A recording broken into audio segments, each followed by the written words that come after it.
Hello everyone and welcome for another video of Love and Wargames. In this video, we will take a look at the one-player starter sets for the 100 Kingdoms in Conquest. So do note that this is one of the older starter set. It's not the newest version, but it is the version that you have seen in an unboxing video recently. It can still be found and it is usually in discounts around. So it is a very good deal, and let's have a look what is inside. So first, before we take a look at this one-player starter set and how you can use it to start playing the 100 Kingdoms, I wanted first to talk about who are the 100 Kingdoms, and even before that to ask you that if you like this type of content and you would like us to cover Conquest a little bit more, give us a thumbs up, it really helps, and it will show me that you are interested in this game, because I really love Conquest. As you've seen, there's been this tournament report video recently, and yeah, I really would like to cover it a little bit more because yeah, it's such a fun game to play. So basically, let's go back to the 100 Kingdoms. And who are they? They are the most standard default faction that you can have. Each faction in this game has a very strong theme, like kind of like fire, chaos dwarves, or like these weird aliens and stuff. Even the Greeks, like the city-states, have these automatons and giants and minotaurs. No, the 100 Kingdoms have nothing of that. They are basic humans, but they're just average guys. They have some people in the orders which are a little bit stronger, but they basically have nothing very special, which is something good. Like, I mean, all universes need these standard humans so we can have their point of view. It's very good that they're here. The one thing that I would note is that they are not like basic medieval humans. They are actually relatively advanced technologically, especially in terms of armor. They have a lot of armors everywhere on their all their guards and stuff, so they will be like late medieval or even like Renaissance type guys. They don't have gunpowder, but they do have these long pikes formations, and they do look really stylish. I mean, even their militias that we'll see in a second, they all have some armor and shields and stuff. Like, they are not your basic Bretonians, for example. No, they are very much basically, let's take an example, the Empire of the Old World. If the Empire didn't have gunpowder, but had like better equipment and cared more about its soldiers. In terms of fluff, they come from the Old Dominion, which is another faction. Basically, something went very bad with their gods there, and the humans had to run away, across the world.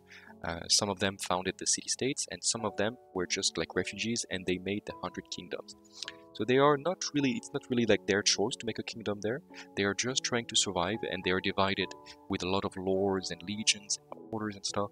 And it really gives you a lot of space and terrain to build your own little kingdom. That is something very cool, that you can make your own narrative. And there is a lot of variety that you can find there.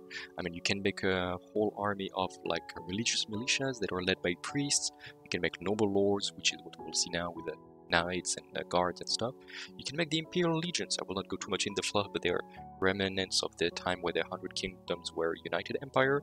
You can make some legions, or you can use the like superhuman, post-human paladins of the orders, or a little bit of everything.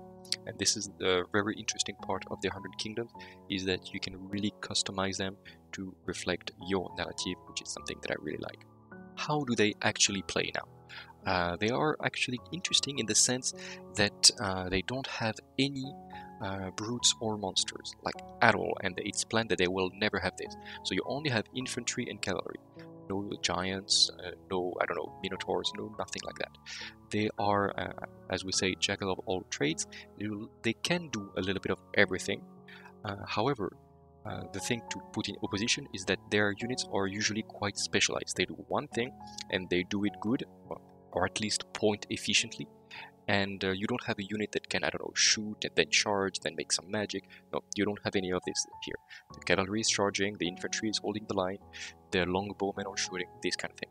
So you will have a lot of different units, very specialized, usually not a huge block of like 9 stands, which makes this army very nervous to play. I've seen it being played, and it looks like very fun. You have these small units of cavalry being fast, charging in front of your militias. Like, it's really fun. And you can really customize it as you want. If you do want to make an absolute horde of militias with all the boosts and the priests to become very tough, you can. If you want to make some very elite infantry which is maybe what I will do with my 100 Kingdoms. You can do that as well. If you want to make only cavalry, like pure cavalry army, you can as well. So yeah, very different things you can do, but just do note that they are the most standard army in the game. So you only have infantry and cavalry, which again is quite nice. Alright, now that we've seen that, let's have a look at the 100 Kingdom starter set. What do you get inside? You do have quite a lot of plastic for 150 euros.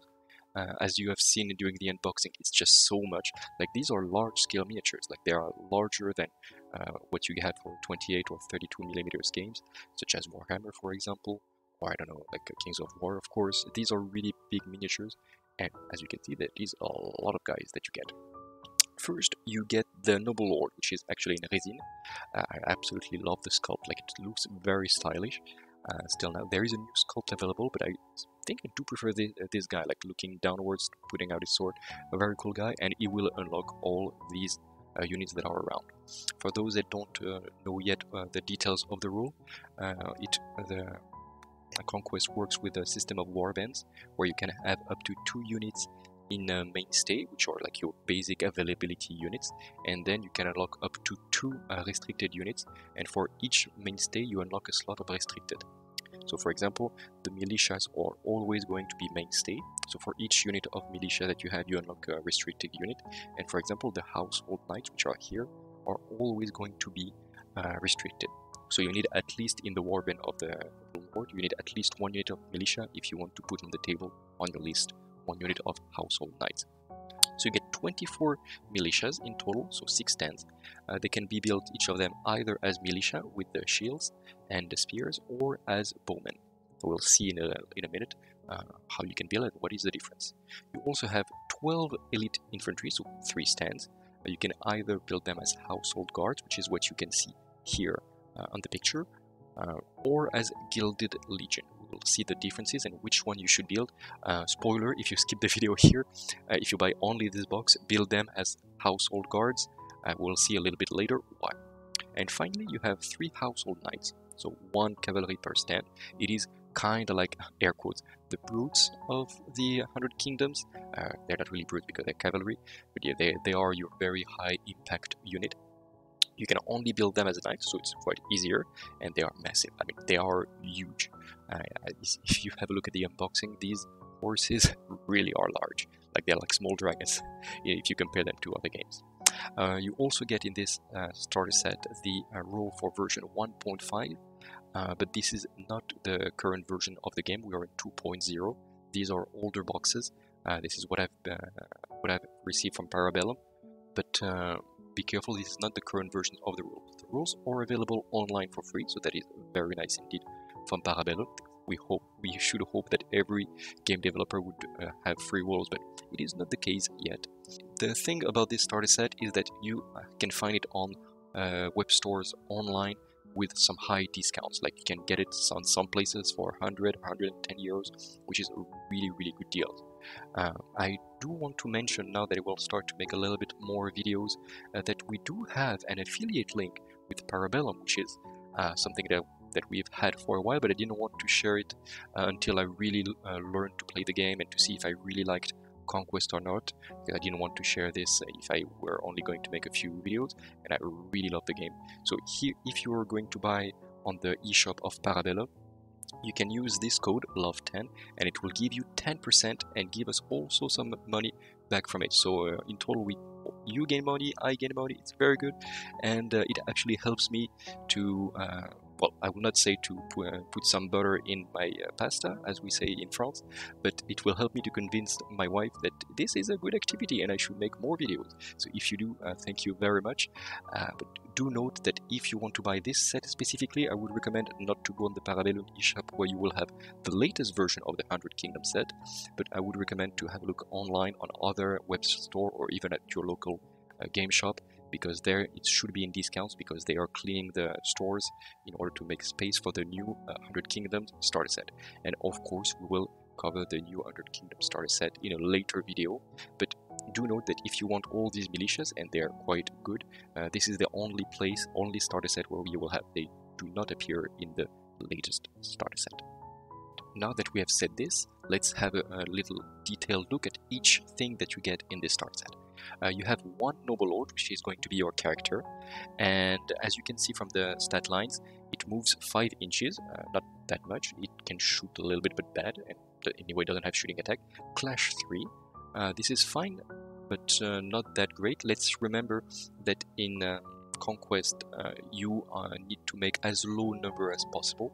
1 is always going to be a success, and 6 on the dice is always going to be a failure. So Clash 3 is the equivalent of 4+. For other games, it's not that great. 4 attacks, 4 wounds, resolve 3, and defense 3. I will not go too much in the details of the game in this video, but basically this is not great. Like, not at all. He will not hold the line if he makes a duel against a leader of the Dwegoms, for example. I know this because Dwegom is my main army. They are the dwarves, basically, and my Dwegom Lord would absolutely wipe the floor with his Noble Lord. But it is not why you buy him. You don't buy him for the stat line. Even though it can get a weapons art, which can give him a little boost in some capacities, but still it will not be great. Why you buy him? You buy him in your list because you want his supremacy ability, which is the best of men, which is absolutely amazing. It means that within 6 inches of his stand, all the infantry unit, like all of them, like your regiment, any other regiment around, all your friendly infantry unit will reroll 6 to hit, which is already good, and reroll 6 to defense. That is amazing. Like, it protects you from so many things, from counterattacks, because you reroll 6 to hit. If your enemy has a special rules that make 2 hits for every critical failure that you make, well, this allows you to reroll them, so it's such a good ability. And like, rerolls are quite rare in this game, and this gives you a big reroll bubble all around for both offense and defense. I mean, this is huge. And some units, as we will see later with the household guards, can boost this even further. So this is absolutely great. And the Noble Lord, you only get him in this version of the starter set, because in the newer version of the starter set you have the mounted Noble Lord, which they are both very good, but the mounted Noble Lord doesn't have such a good supremacy ability, which is why I would recommend either to buy this Noble Lord separately, or if you can find the starter set, to get the starter set, because you will want a Noble Lord at some point. And the Warband, so which units you can take in the mainstay or in restricted. Well, nothing so crazy. He does have the household guards as a mainstay, which is very good because you want a big block of those. And as we've said, he has access to restricted household knights. So you will have access to them anyway, because you will take a block of household guards. One thing that I do want to point out, I already said this, but the Noble Lord does not have access to the Gilded Legion, which is the alternate build for the household guards. So be very careful about this, because you will not be able to play them as as Gilded Legion if you build them this way. So be very, very careful. This is a little trick. Then you have the Militias. Those are your peasant militias. The one thing that I really like is that they do look like they have been equipped for war. Like, I am so tired of, okay, I exaggerate, but I'm a bit, I don't like when peasants in whichever war game or video game are basically, they just grabbed a pitchfork and they've been thrown to the battle. Like, it doesn't look really nice, and it's like, okay, you're just basically fighting a peasant, but that didn't have any time or preparation at all. Those, even though they're very weak, they're probably some of the weakest units in the game, they do look like they're trying. They have a helmet, they have some leather armor, they have these nice little spears. Like, they tried. Doesn't mean they will survive against anything, but at least they look good on the table. They are very cheap, 95 points for 3 stands, which is really very much in the cheaper end of the units, and they're not good. Okay, they have resolve 2, which is not good. Like, it's not the worst, but it's not good. They have defense 1, which is bad. They have shields, so they go to defense 2 from the front. But yeah, don't expect them to survive against anything tough. Like, if they fight against another light infantry in the beginning of the game, they might survive a turn. But if anything tough fights against them, they will get obliterated, like, very fast. But it doesn't matter, really, because you buy them to be little speed bumps. You want them to try to survive. With defense to resolve 2, they can sometime. And you want them to survive, so your other units can impact the opponent on your own terms. And this is their main role, and yeah, makes them good. And do note that they have spears, so they have support too. And if you take the right army-wide rule, we didn't talk about it, there are a few different variations. We're not going too much in detail, but one of the army-wide rule that you can unlock as 100 Kingdom for free is Relentless Drill, and it makes it gives you support +1.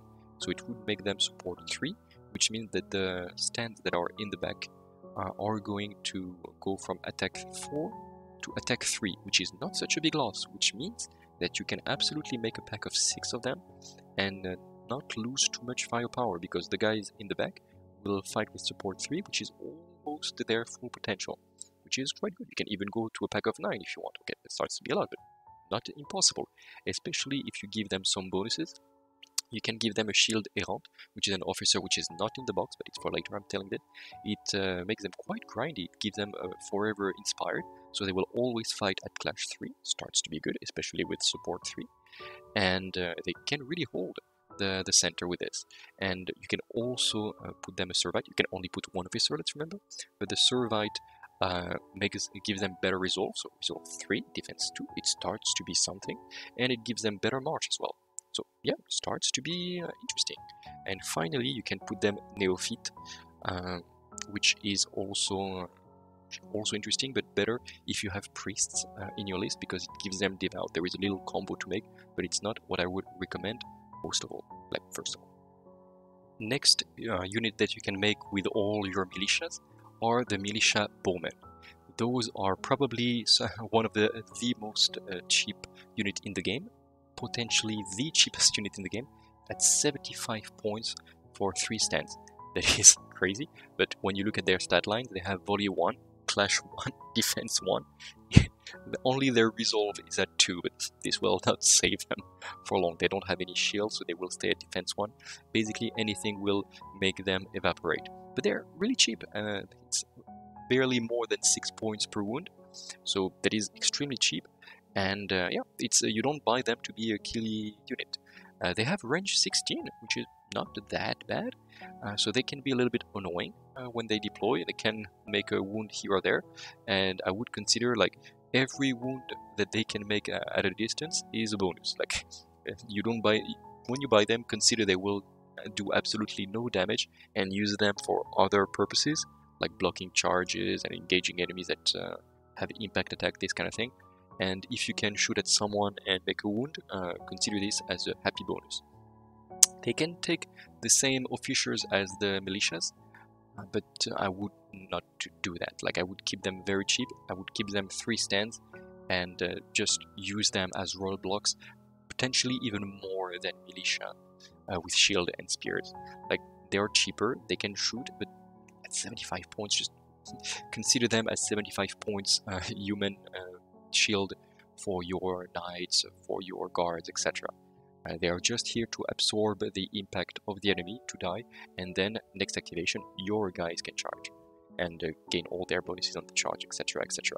So this is absolutely their role, and they have bows, so they're not completely useless while charging, but use them like this. The one thing that I would say is that they can be a nice place, like a regiment to be, for a Theist Priest, which is a unit like a commander that is not in this box, but if later you want to make the Militia Bowmen work, it can be nice.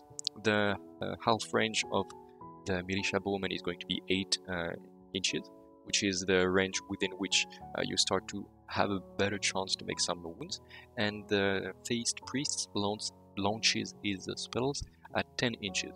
So it can work if you really want to make the Militia Bowmen work, because then you have some spells, you have some shooting, it can work. But even if you do that, be very careful, because they are still defense 1, resolve 2, which means that if what you're shooting at and sending your spells on, etc., does not die and kill your protection, then these Militia Bowmen will absolutely evaporate very fast.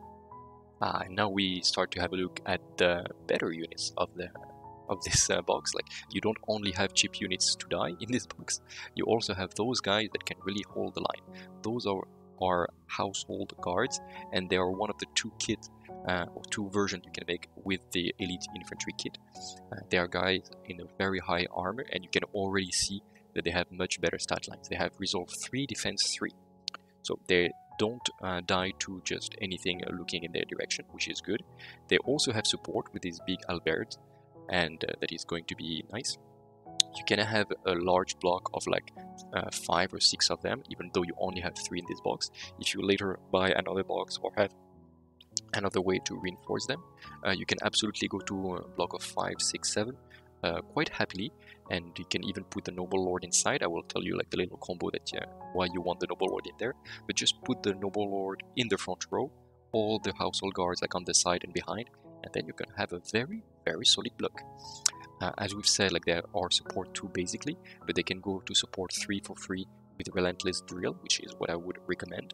So that starts to be like a lot of attack for big block, and they get cleave 1, so they reduce the enemy's defense by 1. That is great. Like, it starts to be a good unit that can clean the enemies very good. But then you have a look and you say, oh, but they only have clash 2, so it's basically a 5+ to hit. It's not good at all. I would agree with you, it's not good at all. However, you can boost that very, very easily. Well, first thing to do is to have your Noble Lord inside the stand. Basically, the Warlord allows you to roll 6s, already good. But if you have an Arms Master in the unit, and you should have it as soon as possible. It is 30 points, but it scales very well at higher points.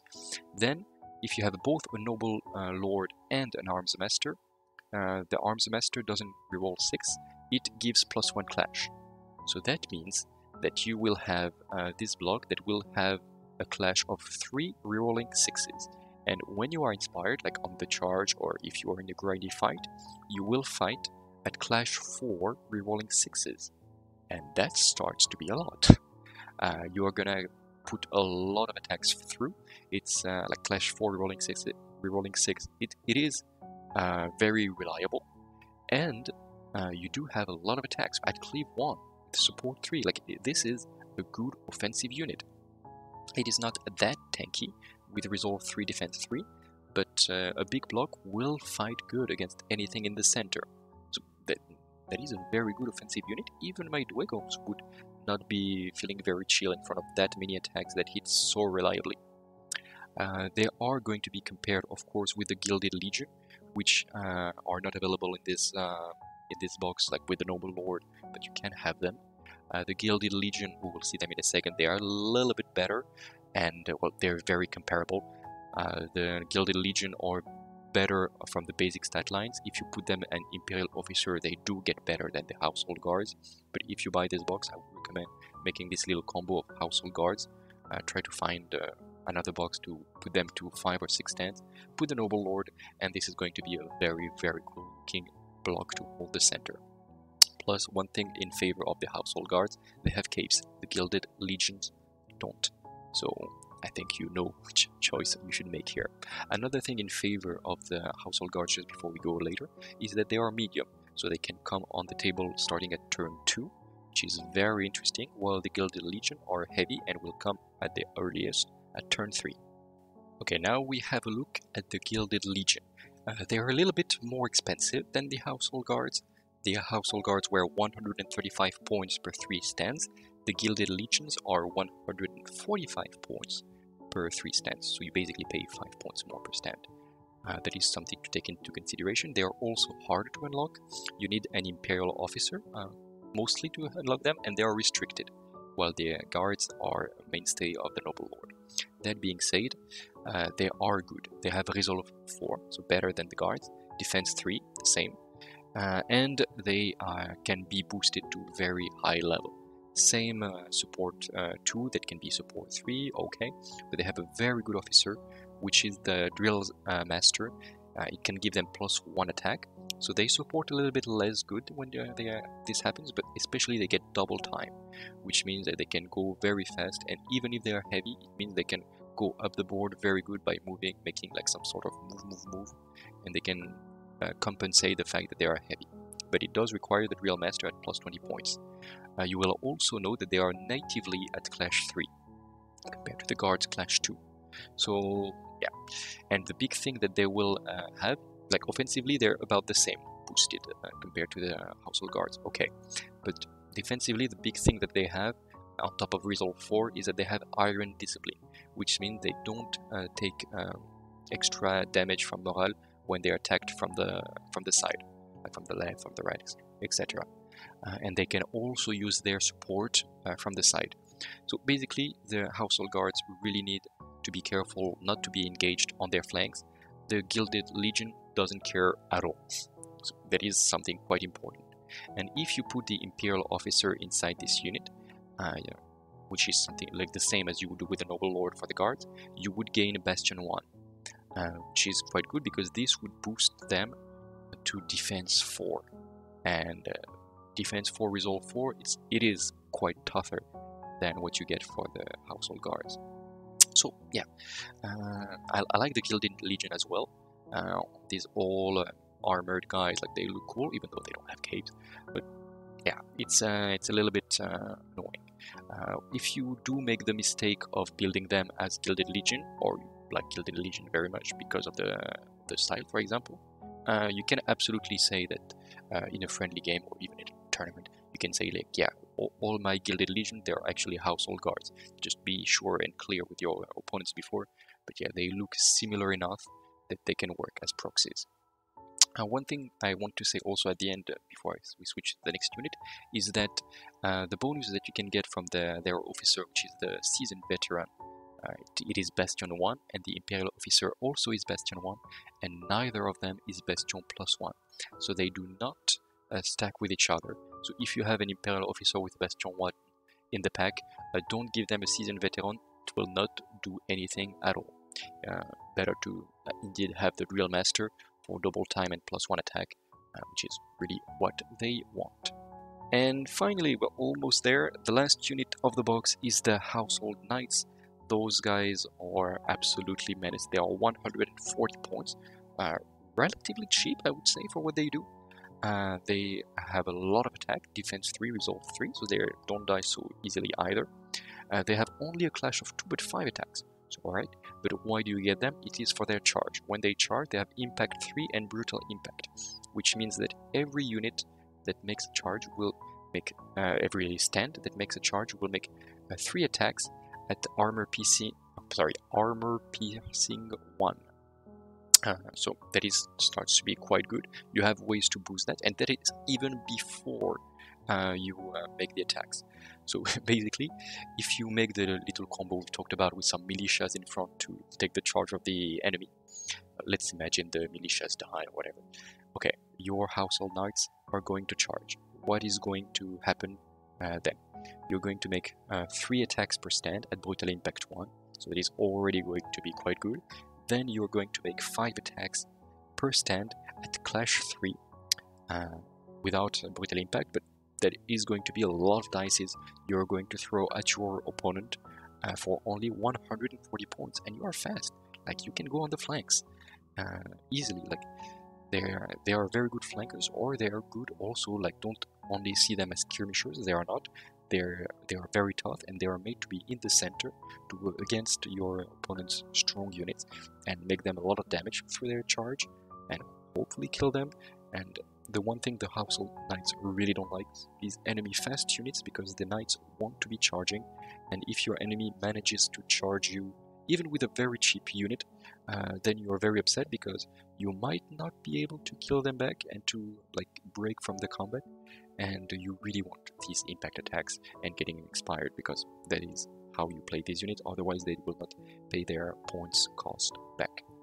One thing that I want you to be careful about is that they have movement 7. Okay, they are faster than infantry, fine, but be careful, because it's not that crazy amount of movement. If you want to make this little combo of charging plus fighting behind, then it's not going to be that much range for the charge. You will have a charge of 7 plus d6. It's not that far.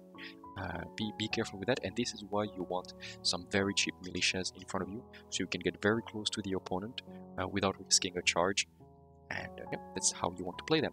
You do get a free banner for the unit, which means that your second march is going to be a little bit 1 inch further. Okay, good.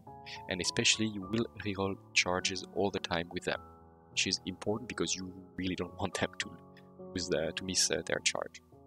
One champion you can put in the unit, like one officer, is a tourney champion, and it gives them +2 to the charge rolls, which is very good. Like, I mean, on the one occasion when it would make your charge work, it is going to be worth it, but it is expensive, 25 points. Like, I mean, the unit is cheap at 140.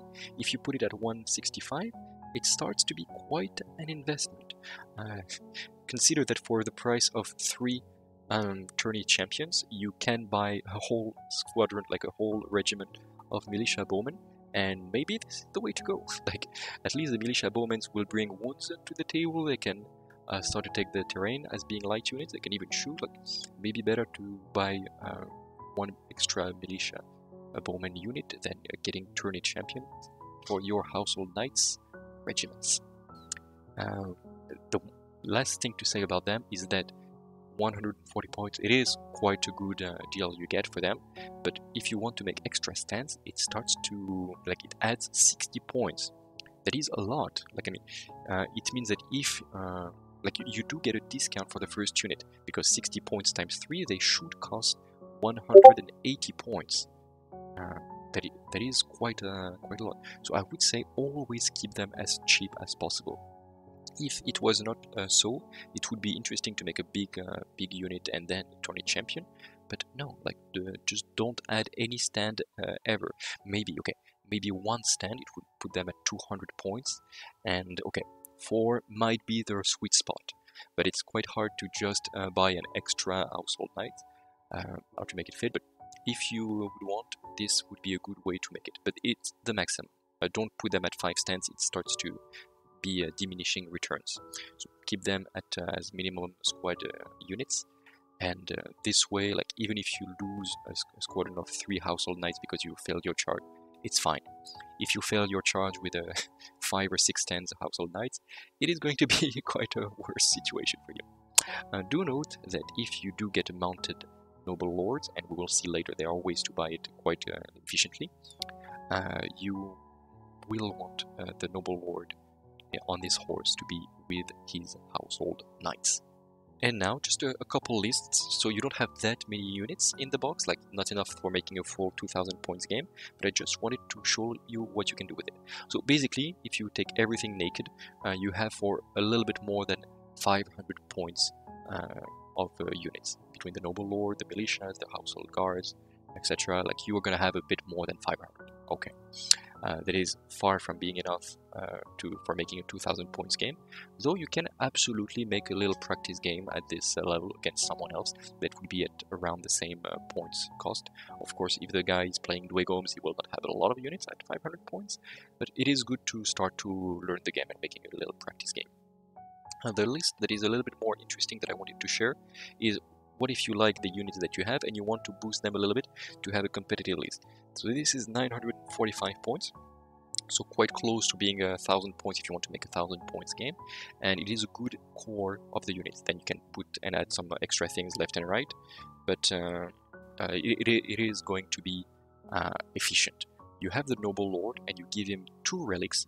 You can get 2 relics thanks to the long lineage mastery. First, you give him Armor of Dominion, which removes the capacity for smite and for cleave for any unit in front, like in contact with the noble lord and its regiment. Which means that your guys, like your household guards that you will be in, they're going to start to be like defense 4 if you boost them right, and they forget all the cleave. So they start to be tough. And the second relic is Gilded Rampart, which will mean that you gain Iron Discipline, the same as what we've talked about for the Gilded Legion, so you don't care if your enemy comes from the left, from the right, etc. That is very important, and you can absolutely play this way your big block of household guard in the middle of the terrain and just hold the center. If there is a big objective on the center, just rush this big block in the middle and it will do the business. That is going to be very good. Then a pack of 6 militias with the Servite. You will need to buy the Servite somewhere else. With I buy them also the standard like bearer so you can move a little bit faster, especially since they are light units. You want them to take as much terrain as possible. It's 210 points, still quite cheap for 6 stands, and they will hold the line. Like, of course, for this you will have Relentless Drill, so they will be support 3, and okay, they're not gonna do so much damage, but it is going to be efficient, and they will be a good, happy first pose on the first turn. They will come on the table and start to hold the line and block the enemy's units. The Household Guards, I went with the idea that you have another box of them, one way or another, and 6 Household Guards with the Arms Master, of course, and the Standard Bearer, because you want them to be engaged as fast as possible on the middle objective. It's going to be 300 points, so quite more expensive than the Militias, but those are going to be your big anvil. Your Militias are opening the way, and then those guys are coming to seal the deal. With the Noble Lord, with the Armor of Dominion and the Gilded Rampart, it's going to be like a 455 package, but damn, this thing is going to be very, very hard to remove for your opponent. So this is going to be the unit, either at 1000 points, or even if you scale up at 2000 points. 6 Household Guards with all this package and the Noble Lord, etc. They're always going to be a very good, tough unit to hold the center. So very good package right there. And then 2 packs of 3 Household Knights at 140 points each. Like I said, like I keep them cheap. They are made to like stay a little bit behind your Militias, especially. There are medium units, so they can come relatively early. And yeah, it's gonna be a hard choice to think like on turn 2, do you make automatically arrive the Household Knights or the Household Guards? Probably if your opponent is quite slow, you can put the Household Guards so you can hold the center of objective good. If your enemy has a lot of fast units like Nord or stuff, you will want your Household Knights as soon as possible on the table, so they can accompany your Militias and make the first turns count very much. Yeah, very good 950 points list, I think. Like, again, I'm not yet an expert on the game, but I think this is going to look very cool on the table, these large blocks of infantry plus some knights around, and it's going to be very fun to play. And you've seen like, okay, plus 3 Household Guards, plus 3 Household Knights. Where do we buy them? Well, let's now talk about how you can expand from this box. Like, okay, you like the 100 Kingdoms, or you really want some more units. What more can you buy? Well, this is what we're going to talk about right now. And indeed, the best way to expand from there is going to be the new 100 Kingdoms starter set that is just being released, and you have a lot of stuff. First of all, you have the new book, like up to date, for First Blood and for the Last Argument of King. You have the latest versions of the rulebook, which is quite important and quite good. Again, it's available for free, but it's good. You have the mounted Noble Lord, which is good. It unlocks you a new warband, which you will need for all of this, and it's a good unit, like for sure. Like it's always a good idea to put a mounted Noble Lord in a pack of Household Knights. You get plus 3 Household Knights, so it goes to 6. We've seen in the list just before that it's good to have 2 of those as a minimal sized unit. Of course, the Noble Lord will join one of them. You have 3 more Household Guards to make this big block of 6 Household Guards we were talking just before. Very important. They are going to look so good, like this big block of 6. And then you have 2 unique units. You have the Men-at-Arms. They are medium units, so they can capture objectives, and they are still quite cheap, so they are good like if you need to stay on an objective in your back line, or you need to, like there is a little objective that is not too hotly contested. They are cheap, and they will absolutely hold the line against the medium-sized threat of your opponent. You can also later on make a big block of them, and they can scale very well if you can put boost after boost on them. But as a cheap unit, it is very good to be the cheapest unit, medium unit you can have to hold an objective. And finally, you have 3 mounted squires. They go very good. They are mainstay for the mounted Noble Lord, and these guys are very fast and aggressive cavalry. Those guys are not like the Household Knights. The Household Knights want to be in the middle of the table and charge big threats. Those guys are quite fast, and they want to be more on the flank to push the front line reinforcement line a little bit further, and they are very, very good at this. They can be a very good first drop because they are going to be extremely fast. and they can fight back. Like they are not going to win a big slug fight against enemy stealth units, but they can fight back against enemies like the cheapest unit of the enemy, and a very good unit to put on the table turn 1. So all of this is a very good deal if you want a good 100 Kingdoms starting army. This initial starter set that we just talked about and this new one will really make you set and you're ready to play 1000 points a game easily with all of these very cool miniatures. And again, this new starter set that is very new. This one you can buy on Parabellum. It's not going to be discounted anywhere because it's new. They're not cleaning the stores, and if you do, I would really appreciate if you would use this Love 10 discount codes, 10% for you and some more for me, and it will really help and to show me that people support me. I will never open a Patreon or anything like this, but this kind of support would be hugely appreciated. So thank you very much in advance. The other way to expand would be the First Blood 100 Kingdoms starter set, and this you would get a little bit more of everything, and you will recognize here the kind of like the same pose as the Noble Lord, but it's a new sculpt. You don't really need a second Noble Lord, but it can absolutely be good for a second regiment if you want, or you can make some variety, or even the better way to use him is to use it as a combat retinue to boost the capacity of your Noble Lord. They would look quite cool side by side, and they're basically combat retinues or little upgrades you can do to make your Noble Lord hit a little stronger, and this is very good to represent the first level of combat retinue. Then you have the Errant of the Order of the Shield. Is good for boosting militias, especially the militias with shields. Is good for that. However, depends how many militias you want. If you have a big block of 6 militias, absolutely you can have him, and it's very good, and then you can even put a character in there, it's gonna be good.